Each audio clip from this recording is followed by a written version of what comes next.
Medical college হাসপাতাল রংপুর বিভাগের একমাত্র আশ্রয়স্থল চিকিৎসার ক্ষেত্রে। আপনারা এটাও জেনেছিলেন যে আমি এই হাসপাতালের সভাপতির দায়িত্ব গ্রহণ করার মধ্য দিয়ে একটি সভা আমি করে গিয়েছি। আজকে মনে হয় 16 দিন অতিবাহিত হয়েছে। আমি গত তারিখে বলে গিয়েছি যে আমি যাওয়ার পথে আসার পথে মাসে অন্তত 1 থেকে 2 বার এই হাসপাতাল পরিদর্শন করব। যে কাজগুলো আমরা দায়িত্ব নিয়েছি সে কাজগুলোর অগ্রগতি পর্যালোচনা করব। তা আমার মনে হয় যে 16 দিন খুব বেশি সময় যায়নি। যে জনবল কাঠামোর সংকট রয়েছে ইতিমধ্যে এখান থেকে প্রস্তাব পাঠানো হয়েছে।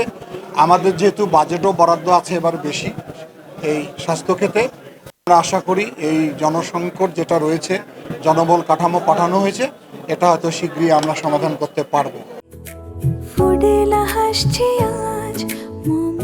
ফুডেলা একটি নাবিল পণ্য। এখানে অবকাঠামোর অনেক সমস্যা রয়েছে, যেহেতু পুরানা হাসপাতালে জায়গার সংকুলন হয় না। নতুন একটি ভবন ধীর গতিতে কাজ এগিয়ে যাচ্ছে, সেখানে আমি চেষ্টা করতেছি যত তাড়াতাড়ি এই বিল্ডিংটার কাজ শেষ করে দিয়ে এই যে রুগীদের যে সংকট, রুগীদের যে চাহিদা, সেটা যাতে আমরা সমাধান করতে পারি। আর সবচেয়ে বড় জিনিস যে এই হাসপাতালের আউটসোর্সিংয়ে যাদেরকে নিয়োগ দেওয়া হয়েছে সেটাও খুবই অপ্রতুল ছিল। আমি স্বাস্থ্যমন্ত্রীকে গিয়ে মিটিং করেছি, ওনাকে আমি আহ্বান করেছি যে আপনি অল্প সময়ের মধ্যে রংপুর হাসপাতাল ভিজিট করে আসেন এবং জনবল কাঠামোকে আপনি দেন এবং আউটসোর্সিংয়ে যতদিন রেগুলার নিয়োগ হবে না আউটসোর্সিংয়ের বরাদ্দটা আমাদের রংপুর মেডিকেলে বাড়িয়ে দেন।